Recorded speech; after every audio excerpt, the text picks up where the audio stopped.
All right, welcome everyone, and welcome Rabbi Haim Beliak. And apologies for the tardiness in starting the program.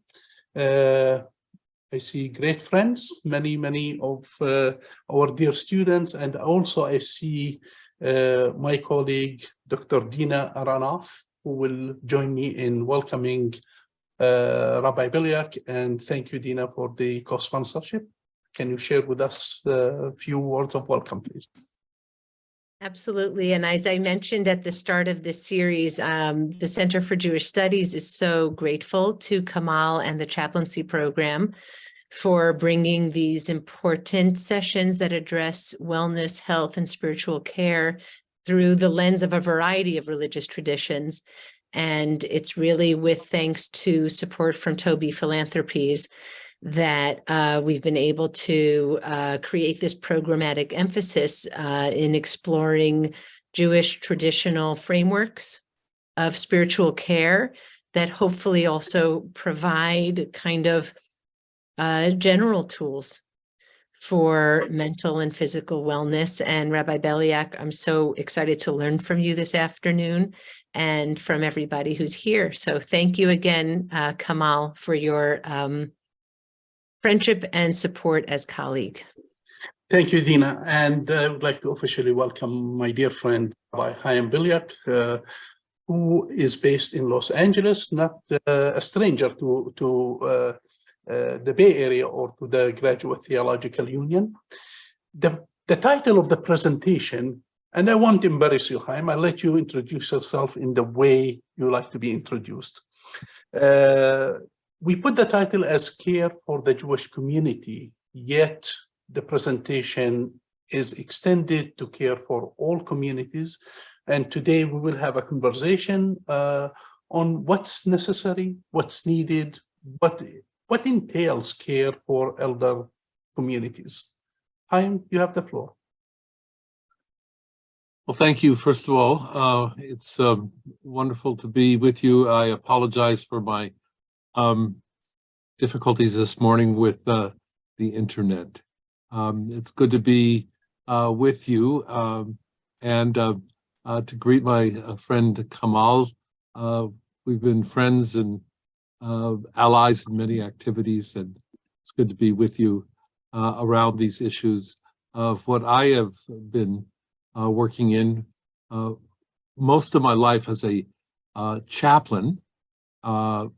Most recently as a chaplain for one of the few Jewish hospices, which means that we had considerable percentage of Jewish patients, but not exclusively. But prior to the work as a Jewish chaplain, I worked as a chaplain at the Claremont Colleges, which some of you may be aware of, in Southern California. And specifically, my work was with an interfaith chaplaincy. That is, that yes, in addition to knowing that there were other clergy people on campus, which was nice, we actually attempted something which at that time was revolutionary. That is that we would talk to each other. We would work together.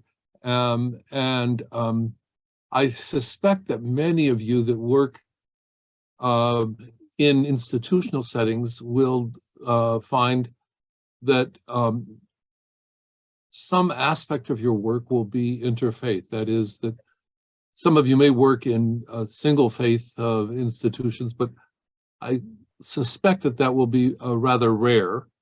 And so a good part of my experience, beginning in the dark ages of 1974, when I was the first chaplain at a interfaith chaplaincy, and that time it meant Protestant, Catholic, and Jewish, but now means Protestant, Catholic, Jewish, Muslim, and that has expanded people's understanding of not only who is on campus, but something about what I call the real curriculum. That is, not just what's in the books, but who are the people that are on campus, and a significant part of how we understand who it is that we are interacting with, and who, in the case of colleges, we're addressing. So while I've had interfaith experience, I think it's important to say that naturally, as a rabbi, I was turned to in the situations dealing with Jewish tradition. But it provided me with some interesting experiences, specifically the fact that in my first year, this was way before there was even the glimmerings of an acceptance of the fact that there would be Muslim students in some numbers. Some Libyan students asked me to preside over the sacrifice of the lamb in Chino, California. So there were many instances where I just didn't know what I was doing, yet I was acting on behalf of people that had turned to me. And I would suggest to you that that is the paradigm often for the interfaith experience. That is a willingness to care and hope for being helpful, but not knowing what you're doing, and seeking in some ways to be as helpful as possible. Absolutely. Pardon? I said absolutely. That's the nature of today's environment when you have faiths and backgrounds, and the chaplain is the one who will be caring for all of them. You spend some years in working in a hospice, and you dealt with seniors from different communities and backgrounds. Today, we want to invite everyone in a conversation. Some of us might have personal experiences dealing or caring for loved ones at home, or working in a professional capacity. Share with us part of your experience of working with the elderly.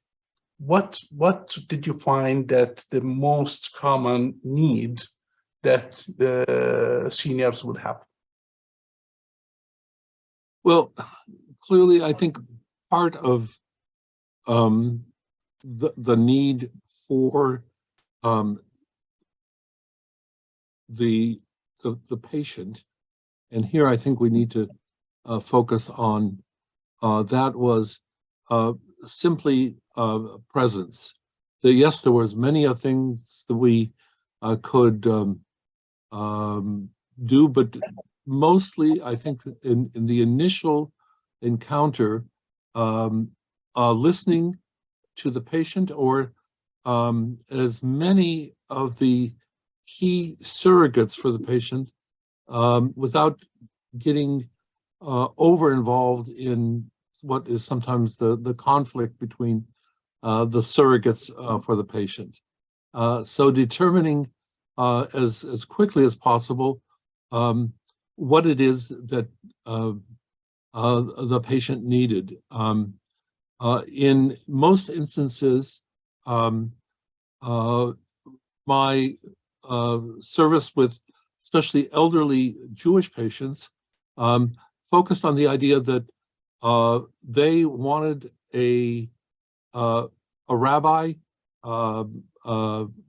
to listen to them, just reminisce. Sometimes there was a sense of wanting to do some work around saying goodbye, concluding affairs. But to be honest with you, that was often rare. Depending on where the conversation began, what started the conversation, and where the person was. Sometimes, if there was what I would call a relationship over sometimes months and years, there were some very significant relationships. In general, I dealt with most people as if they were part of a congregation. That is, would you like to study? Would you like to talk? To normalize and not treat them with what I would call the anxiousness that sometimes family members brought, or the anxiousness with which sometimes caregivers brought. And that meant trying not to see people, not to see a lot of people, but just to be as present and attentive as possible. That conflicted, quite frankly, with the responsibilities of record keeping and the responsibilities of hospice, expectations about how many patients you would see a day and so forth. And it was my job, I felt, as a chaplain, to sort of push back on that as much as possible within the bounds of things. There was also, I think, a key role in what we did as hospice chaplains to be patient advocates. It is not a secret, if you sat around a table where patients' situations are discussed, that quickly people are reduced to their diagnosis. And often it was the chaplain, sometimes the social worker, who, working together, were able to remind people that people had a much more complex past and deserved the possibility of being treated with respect. And that included now here, I think, a knowledge of, in the case of Jewish patients or Catholic patients, some Protestant patients, some attempt to understand their religious traditions. In the case of Orthodox Jews, it meant, in some instances, wanting to have people come together to hear a vidui. Vidui is a technical term for a confession. For some people, that was done very informally, though there is a formal ritual for that. And sometimes, for a lot of people, just even raising the question of the vidui, or what we would call the confessional, was very full of a lot of anxiety. So sometimes it would be just very informally, with a lot of poetry, as opposed to a lot of formal Hebrew. Sometimes it was the Hebrew that was the more soothing part, because they didn't understand the words.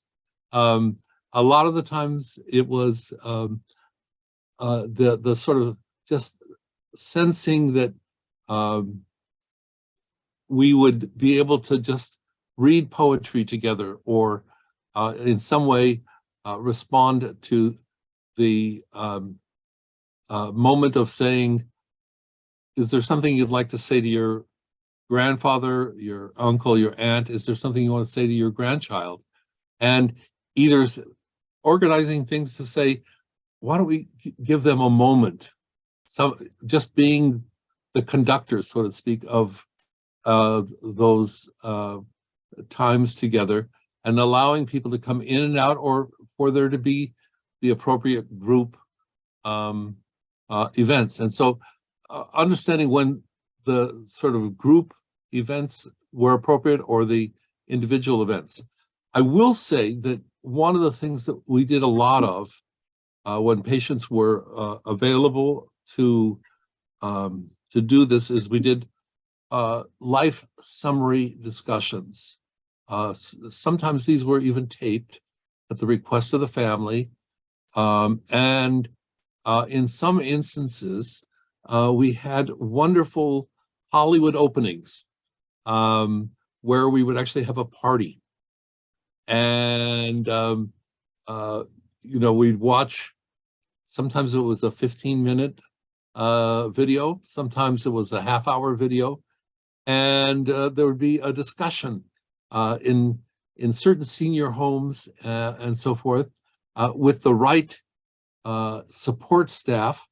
That was a very profound opportunity for people to respond to the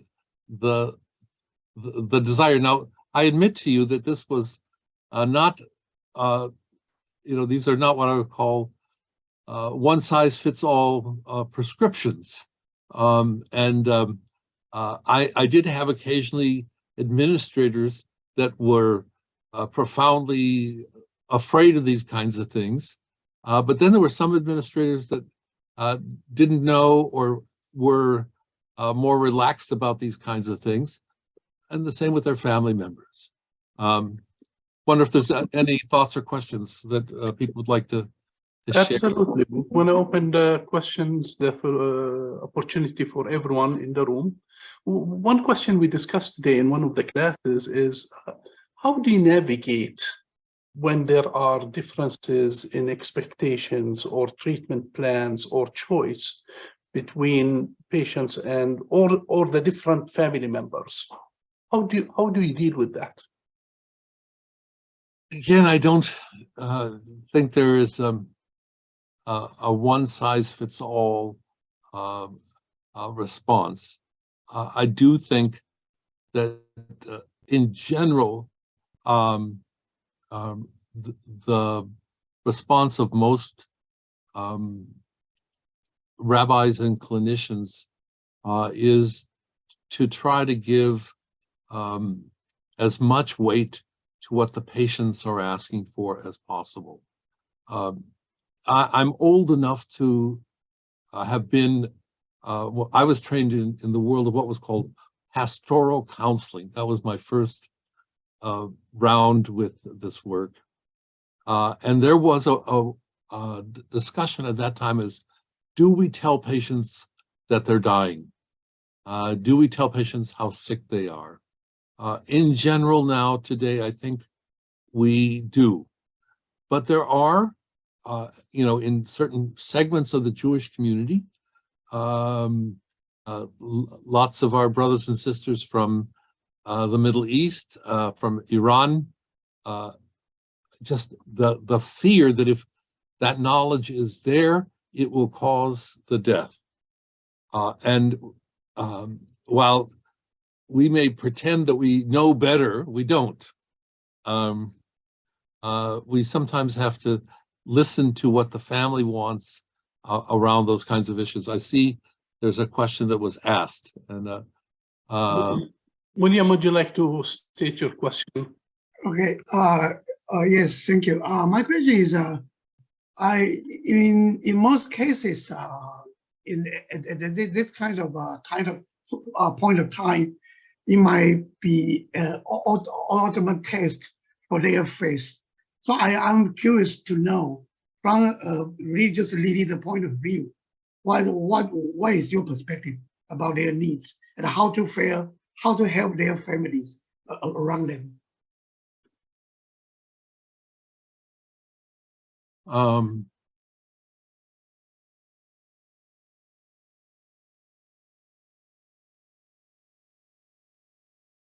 I'm also reading what you wrote. Let me take a moment with that.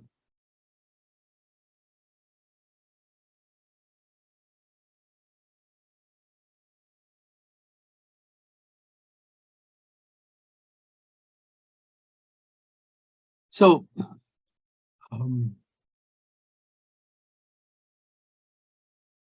let me try to respond to a part of what you're saying. Thank you for the question.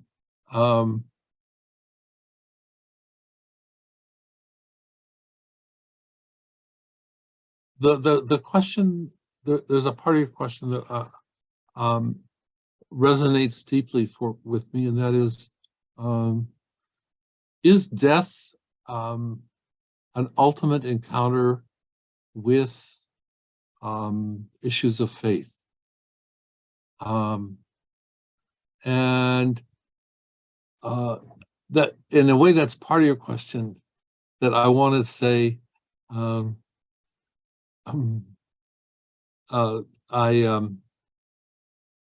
not sure where people are in some communities, and I recommend here there's a wonderful book of testimonies by Hasidic masters, where that is clearly how a person dies, and the conversations around death are a part of what is expected.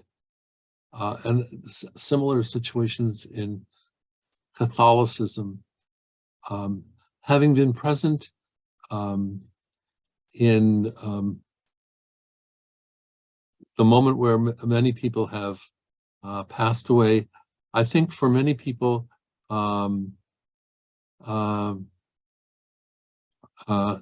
my ultimate sense is that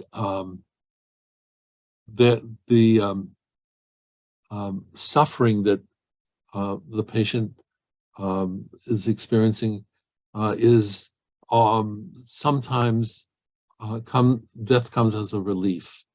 In my work with hospice, I tended to see hospice most successful when we were able to lessen the suffering of people. But we had lots of patients whose families were suspicious of us using the methods that hospice uses, fearing that somehow the use of morphine to allow for easier breathing and things like that would cause people to die. That's not the case, but there were these agonizing questions. Do we provide fluids? I'm sorry, that's ringing. Nothing I can do about that. So these agonizing questions were a part of people trying to comprehend and to be with the family member that was dying. And I think that just listening is about the most that we can give the family members. I don't think we can shield them. I don't think that's our role. I think being there as a witness to the process is about as adequate as we can be in a moment like that. This is very culturally determined. Dina, you have your hand up. Thank you. I was prepared to wait a little bit. So glad to get to ask. And I really am learning a lot. I just threw into the chat all the things that I was hearing about what we can provide presence and retaining the fullness of the personhood of the other, and trying our best to understand their religious traditions, and if appropriate, really summon them as a kind of instrument of care. You're speaking very much to hospice care and end-of-life care. I was wondering if you had anything to offer more generally with regard to relating to people who are aging and entering a phase of greater dependence, even just in their own household. So what wisdom you can share regard to how to handle those shifts in relationships and aging within the household context. Well, I have a lot of insight into that because I'm going through it. We leave tomorrow morning, and we're about to buy a place in Berkeley, California. And we're going to live, if things work out, 2 doors down from our daughter. So we're in the middle of that process, and I would say that we are discovering, my wife and I, a new kind of relationship between ourselves that is very tender, very significant, but also we're discovering the role of different ones of our children, and also the profound importance of our friends who have been both professional colleagues, other rabbis, and social workers. I would say that having built a cadre of physicians and so forth, one of the things that we are discovering is that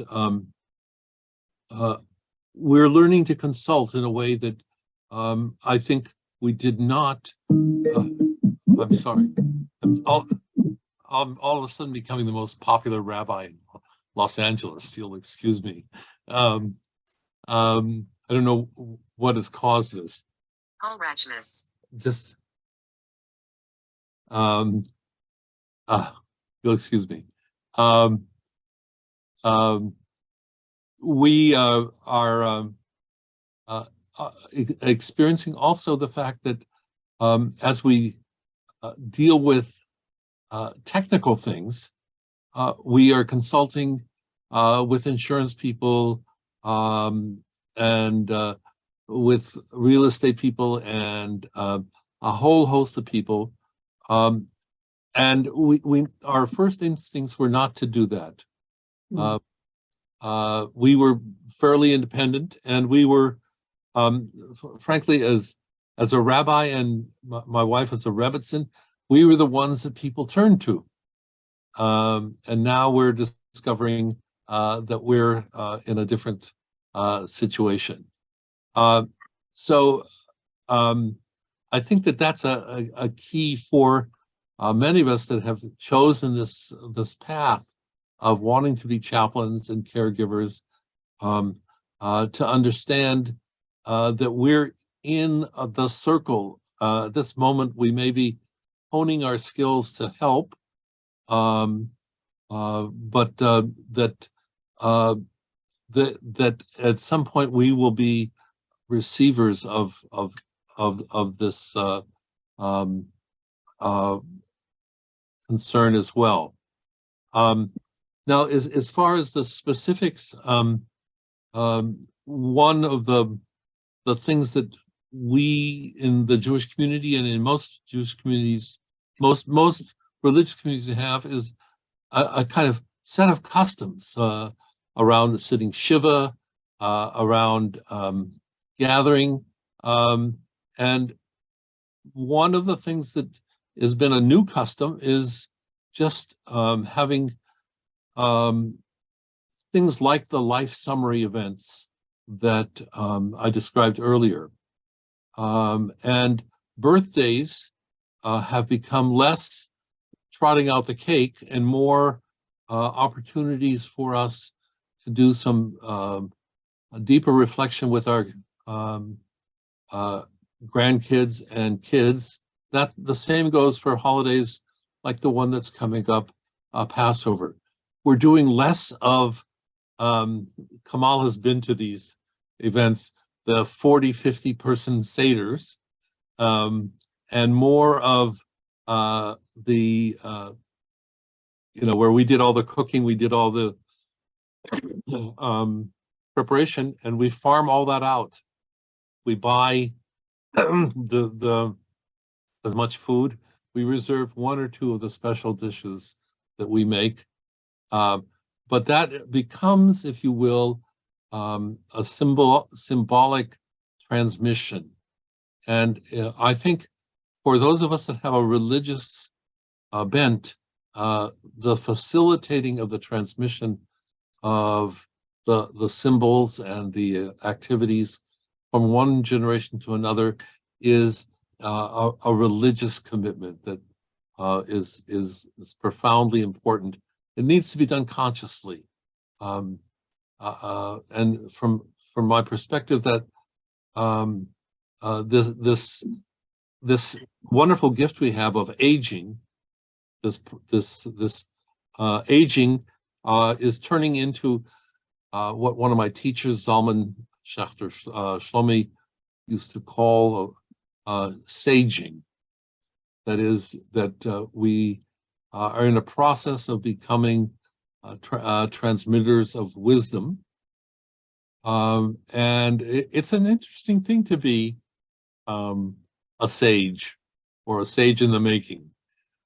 On this note, Haim, with the transition, one of the things that is bringing communities together is hospitality and food, as you mentioned, around holidays. And as people age, feeding habits change.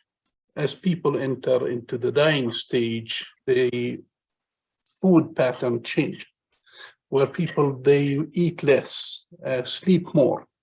And feeding is part of the hospitality, part of who we are. We love to feed our loved ones. And when we see a decline and the rejection of the elders to eat, how do you counsel people on the issue of food and the changes?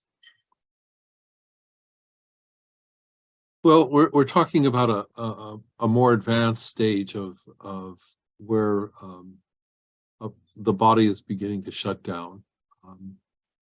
Certainly, individuals will age in different ways. And we do have these cultural norms, food is love, that are very much a part of many traditions.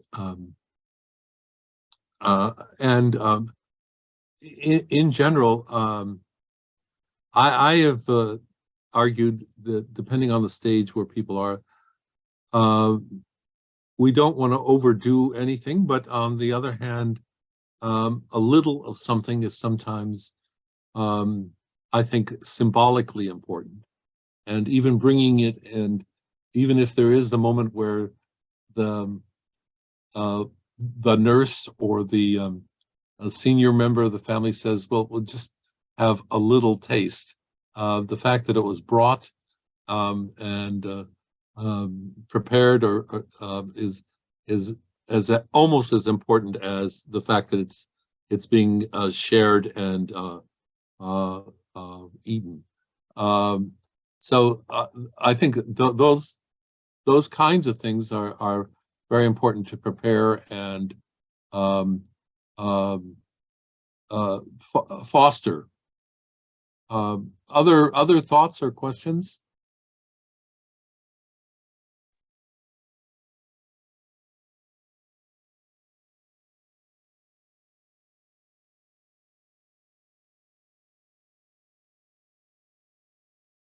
Can you share, chaplains are mandated reporters.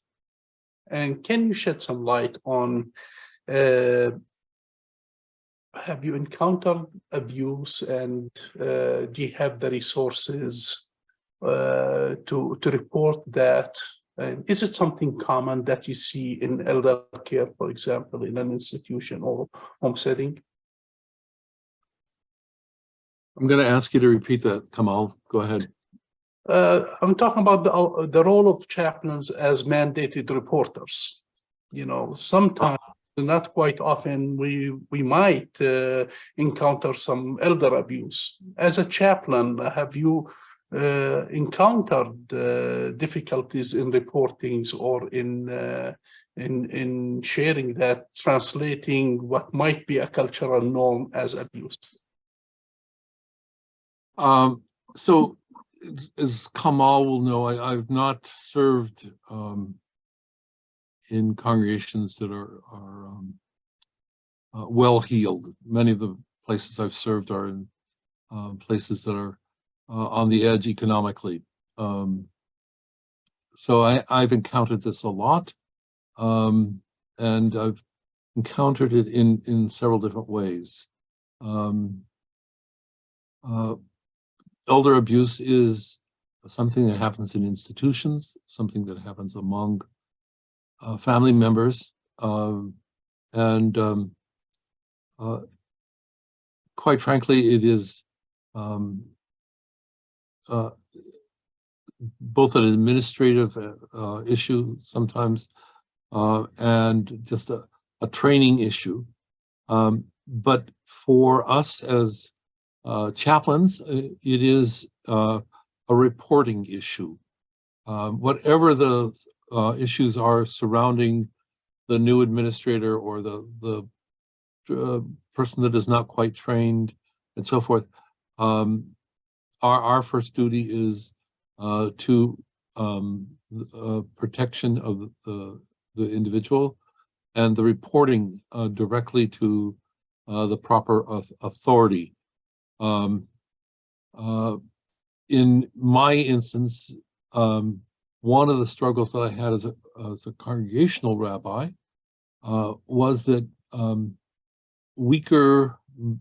economically weaker members of our community often were making decisions about whether to buy the full complement of medicines that they needed to buy, or to leave an extra couple $1,000s to their kids because they would be able to do that.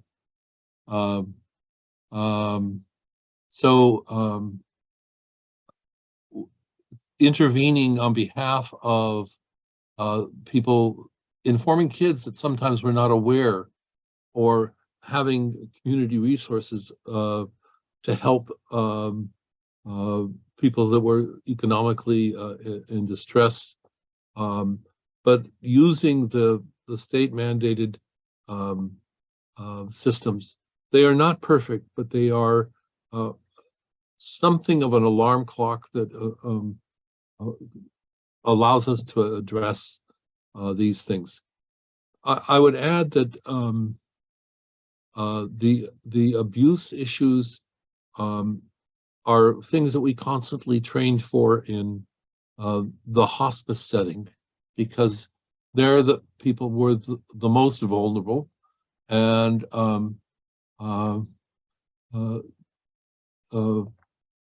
it is the most necessary for us to be aware.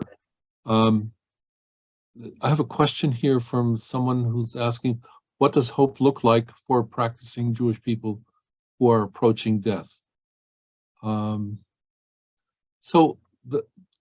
In theory, people often would like to bring together family members for conversations, confession. There is no mandated ritual for confession like there is in Catholicism, but it is a part of the process that people often like to clear their conscience and their sense of connection. Often people do something that is prior to this, and that this is a custom we have that really is just not at the moment of death, but there is what we call an ethical will. And this often is a process that I recommend. It doesn't have a Jewish label on it, but sometimes as people get older, the possibility of writing a letter to the future, to grandparents or grandchildren, expressing what are the values and commitments that that a person has, is something that people often do as a way of having the conversation with the future. And I would say that that process of the ethical wills, there are a number of books that exist that have been collected from these ethical wills throughout throughout centuries, and I think it's a very inspiring kind of custom that allows people to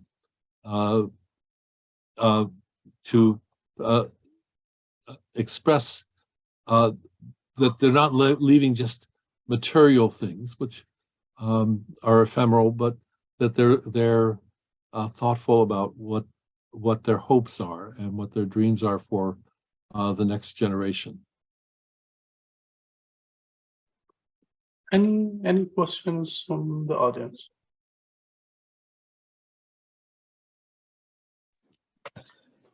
Rabbi Beliak, thank you for your time.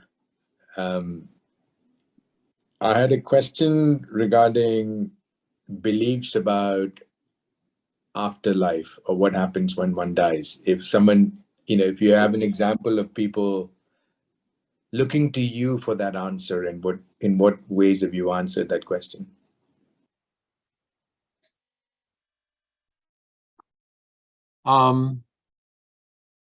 Depends on where we are in the conversation.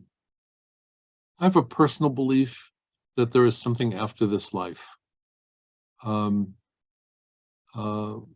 a matter of historical record, one of the things that created Judaism was this belief in something beyond this life. While many Jews, if you talk to them, are not comfortable with the idea of afterlife, I'm in this sense a traditionalist. And while I do not want to create discomfort for people who don't hold those views, I also do want to support people who do hold those views. In my case, I have a profound connection to this, partly because of my own family history. I'm the child of 2 Holocaust survivors, and I have a request for my mother, who was from a very ultra-Orthodox family. She didn't ask me to believe in much, but she asked me to believe in this. So I've had difficulty with that belief, but I've also had a sense of loyalty to what it meant to be connected to her as a loving son. Judaism, as such, has a whole host of views. It does not have a doctrine. Judaism does not say you have to believe these 1, 2, 3, or 4 things about afterlife. There are beliefs that range from the idea of the transmigration of souls, which sounds more like that fits into the world of what we know about from religions in India, but is very much at home in Judaism, to views that say that what we have in the way of afterlife is the good deeds and influences that we've left on the people we've influenced in our life.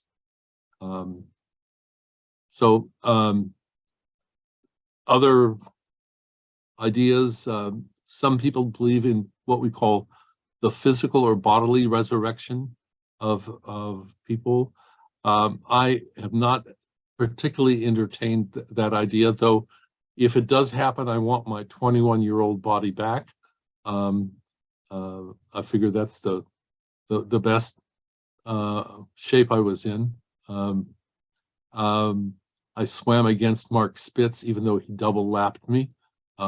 Most of you don't even know who Mark Spitz is. I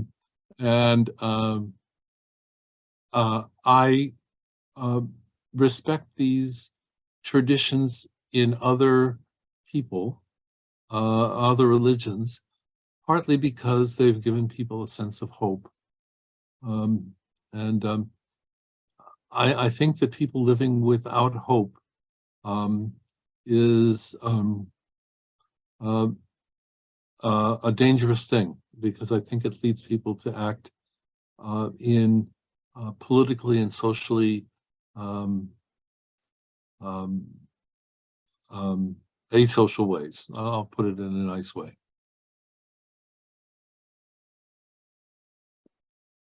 What are the what did you encounter as things that seniors or elders will tell you that they have not, or they wish they want to accomplish? The things that remain unfulfilled business for them. It's the same for everyone. No one at their last says, I wish I'd worked harder on making more money. Nobody seems to believe that. Everyone I've encountered understands the profound needs that they have for love and acceptance, and having given maybe more of their life to those endeavors, and having received more of that, that seems to be a constant in people that I have encountered.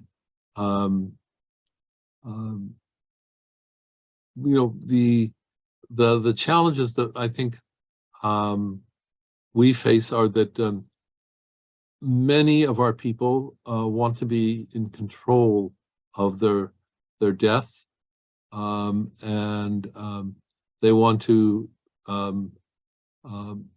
have the ability to decide when they want to die.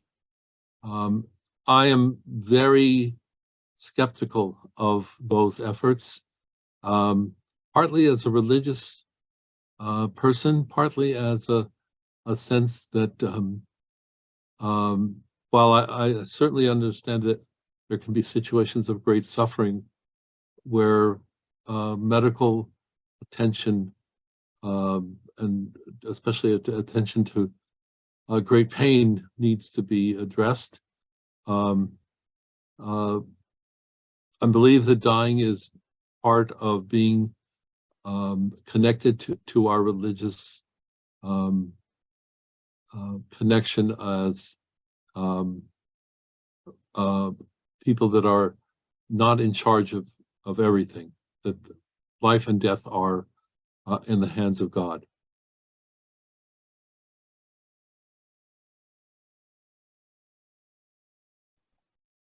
We're reaching the end of the hour. Are there any final thoughts or questions anyone has? If not, we'll give Haim the final thought.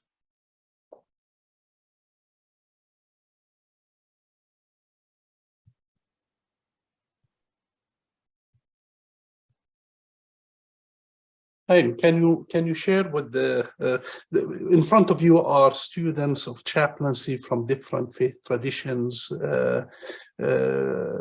What message would you give to them? What passage or what message? What message?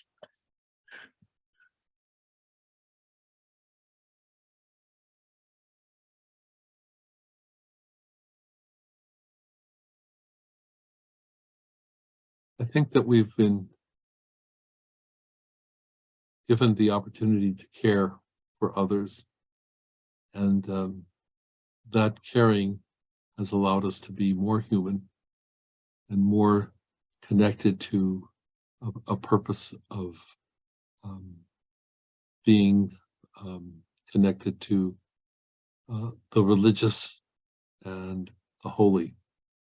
And I would never have chosen anything else but to be at this juncture between caring for people and giving of myself.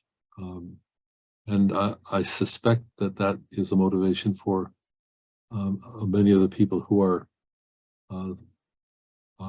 drawn to this work. So I wish you well, and I wish you success in supporting and caring for people. Thank you. This will conclude the second get together on chaplaincy workshop. We have the final one on theological reflection will be April 12 with Professor Ed Foley, who will be joining us from Chicago. Hope you will join with us, and as you go into the spring break starting Friday, wish you a pleasant time with your families. Thank you so much, Rabbi Beliak. Thank you everyone for joining us today. Have a great